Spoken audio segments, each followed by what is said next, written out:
Judith chapter 6. When the disturbance made by the people outside the council had died down, Holofernes, the commander of the Assyrian army, said to Achior, in the presence of all the foreign contingents, "Who are you, Achior, and you mercenaries of Ephraim, to prophesy among us, as you have done today, and tell us not to make war against the people of Israel, because their God will defend them? What God is there except Nebuchadnezzar? He will send his forces and destroy them from the face of the earth. Their God will not save them. We, the king's servants, will destroy them as one man. They cannot resist the might of our cavalry. We will overwhelm them. Their mountains will be drunk with their blood, and their fields will be full of their dead. Not even their footprints will survive our attack. They will utterly perish. So says King Nebuchadnezzar, Lord of the whole earth. For he has spoken, none of his words shall be in vain. As for you, Achior, you Ammonite mercenary, you have said these words in a moment of perversity. You shall not see my face again from this day until I take revenge on this race that came out of Egypt. Then at my return, the sword of my army and the spear of my servants shall pierce your sides, and you shall fall among their wounded. Now my slaves are going to take you back into the hill country, and put you in one of the towns beside the passes. You will not die until you perish along with them. If you really hope in your heart that they will not be taken, then do not look downcast.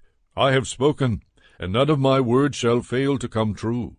Then Holofernes ordered his slaves, who waited on him in his tent, to seize Achior and take him away to Bethulia, and hand him over to the Israelites.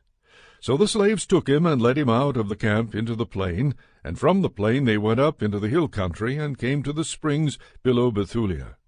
When the men of the town saw them, they seized their weapons and ran out of the town to the top of the hill, and all the slingers kept them from coming up by throwing stones at them.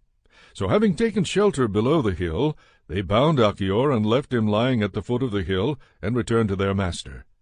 Then the Israelites came down from their town and found him. They untied him and brought him into Bethulia, and placed him before the magistrates of their town, who in those days were Uzziah son of Micah of the tribe of Simeon, and Chabris son of Gothaniel, and Charmish son of Melchiel. They called together all the elders of the town, and all their young men and women ran to the assembly.